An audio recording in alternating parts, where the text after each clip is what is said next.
Tanzania imesimama baada ya ujumbe wa dharura kutoka kwa chama cha Chadema kuhusiana na wale watu feki walioandamana wakifanya ama wakijiita Wakatoliki. Ujambo na karibu kwa taarifa zetu za Kenyascope na tafadhali subscribe. Kashfa inayotikisa siasa za Tanzania mwanzoni mwa mwaka huu si tukio la pembeni wala mjadala wa mitandao pekee, bali ni tuhuma nzito za kuchezewa imani ya dini kwa maksudi ya kisiasa zikitolewa hadharani na Brenda Rupia ambaye amesimamia mambo ya communications katika chama cha Chadema. Katika mazingira ambayo taifa bado halijapona majeraha ya uchaguzi wa Oktoba, madai haya yanafungua ukurasa mpya wa hatari na huzisha siasa za dola, propaganda na kanisa Katoliki, moja ya taasisi chache zilizobaki zikiwa na ujasiri wa kukemea ukatili wa dola.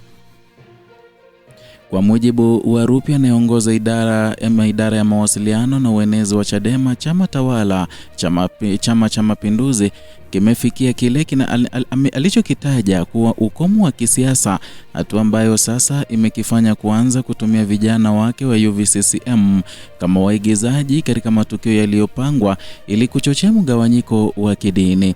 Haya kwa msimamo wake si makosa ya kawaida ya kisiasa, bali ni mkakati wa maksudi wa kufunika kushindwa kwa serikali kushughulikia matatizo ya msingi ya Watanzania baada ya uchaguzi wenye dosari.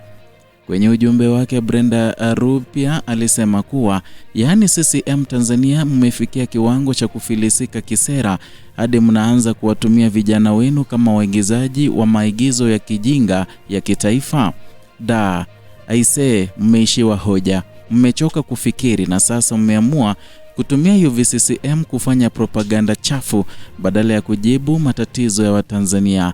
Hivi Nchimbi anakuwa wapi wakati upumbavu wa aina hii unapangwa na kuruhusiwa? Au ndio mwelekeo mpya wa uongozi kuhalalisha ujinga na udhalilishaji wa taasisi za wananchi? Mumejivua uhalali hadharani. Watanzania si wajinga na hawawezi kudanganywa na maigizo yenu. Hamna sera, hamna maono, hamna mwelekeo. Kilichobaki ni hofu, propaganda na matumizi mabaya ya vijana. Onyo, acheni kabisa kuchafua dini za watu kwa ajenda zenu chafu za kisiasa. Huo ni mstari mwekundu. Mnapofikia hatua ya kutumia imani za watu kuficha kushindwa kwenu, mwisho wenu kisiasa uko karibu sana kuliko mnavyodhani. Ndio ujumbe wake Brenda Rupia.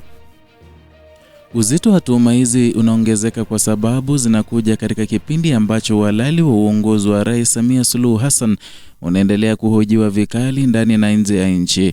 Uchaguzi wa Oktoba mwaka 2025 ulimtangaza mshindi wa zaidi ya 97% ya kura, na matokeo yaliyokataliwa na upinzani na kukosolewa kimya na waangalizi wa kimataifa. Ndani ya mazingira hayo, maandamano ya wananchi yalilipuka katika maeneo mbalimbali, yakakabiliwa na nguvu kali za vyombo vya usalama na kuacha mamia ya vifo kulingana na taarifa za mashirika ya haki za binadamu. Ni katika muktadha huo ndipo kanisa Katoliki lijitokeza wazi kama sauti ya maadili ya taifa. Viongozi wa kanisa walilaani mauaji ya waandamanaji, wakasisitiza kuwa haki na amani haviwezi kutenganishwa. Katika historia ya Tanzania, kanisa Katoliki limekuwa na nafasi ya kipekee si tu kama taasisi ya dini, bali kama muhimili wa kijamii uliotoa mchango mkubwa katika elimu, afya na mjadala wa haki za binadamu tangu enzi za mwanzo wa taifa. Msingi huu umeifanya sauti ya kanisa kuwa na uzito mkubwa katika nyakati za misukosuko ya kisiasa. Brenda Rupia anadai kuwa uzito huo ndio uliofanya kanisa kuwa shabaha ya mashambulizi ya kisiasa, na kwa mujibu wa maelezo yake, UVCCM inadaiwa kuandaa matukio yanayoonekana kama malalamiko ya waumini dhidi ya viongozi wa kanisa, lakini kwa uhalisia yakisimamiwa na mtandao wa chama tawala kupitia UVCCM. Na lengo, anasisitiza, ni kuibua taswira ya migogoro ya ndani ya kanisa ili kupunguza uhalali wa ukosoaji wake dhidi ya serikali. Madai haya yanakuja wakati ambapo Watanzania wengi bado wanakumbuka kauli za viongozi wa dini mwishoni mwa mwaka wa 2025, hasa kipindi cha Krismasi, walipoona ama walipoonya dhidi ya kuchanganya dini na siasa. Kauli hizo zilirejea kwenye urithi wa taifa wa kuishi wa amani ya kidini, urithi uliodumishwa na miongo kadhaa licha mabadiliko ya kisiasa. Kuvuruga msingi huo kwa faida ya muda mfupi wa kisiasa ni kucheza na moto wa kijamii ambao matokeo yake hayawezi kudhibitiwa. Ndani ya mjadala huu, wafuasi wa CCM wamejaribu kupinga madai ya Rupia kwa kusema kuwa si kila Mkristo au Mkatoliki ni mpinzani wa chama tawala na kwamba kukosoa kanisa hakumaanishi kuvunja amani ya kidini.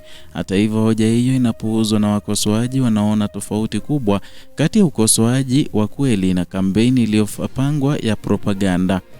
Tofauti hiyo ndiyo kiini cha taharuki ya sasa. Je, matukio yanaonekana ni sauti halisi za waumini au ni maigizo ya kisiasa yanayolipiwa?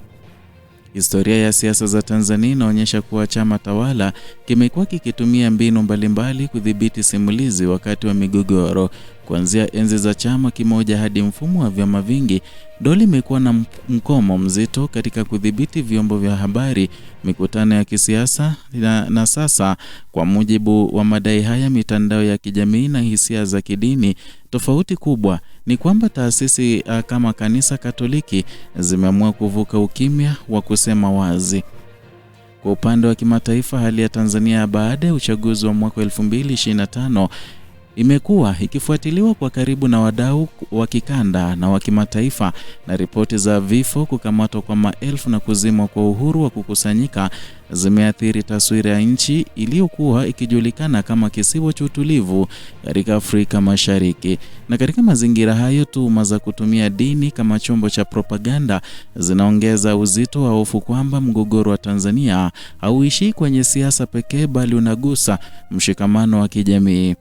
Brenda Rupia anaonya kuwa kuvuka mstari wa kuchezea imani ya watu ni ishara ya mwisho uhalali wa kisiasa.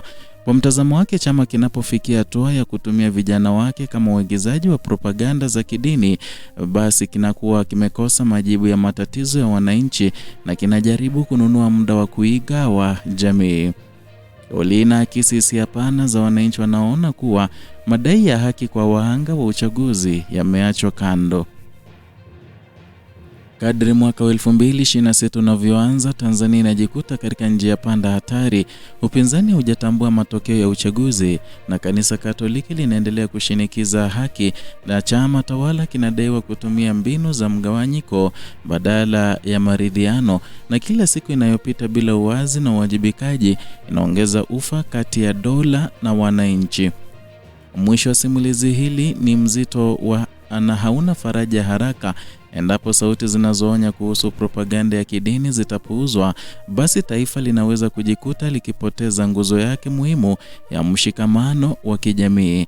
Ukimya, uoga au kupuuza hatari hii ni mbegu ya migogoro mikubwa zaidi, na mustakabali wa Tanzania utategemea kama viongozi watachagua kurejea kwenye misingi ya haki, uwazi na heshima ya imani zote, au kuendelea na michezo ya kisiasa inayoweza kuligharimu taifa zaidi ya uchaguzi wowote.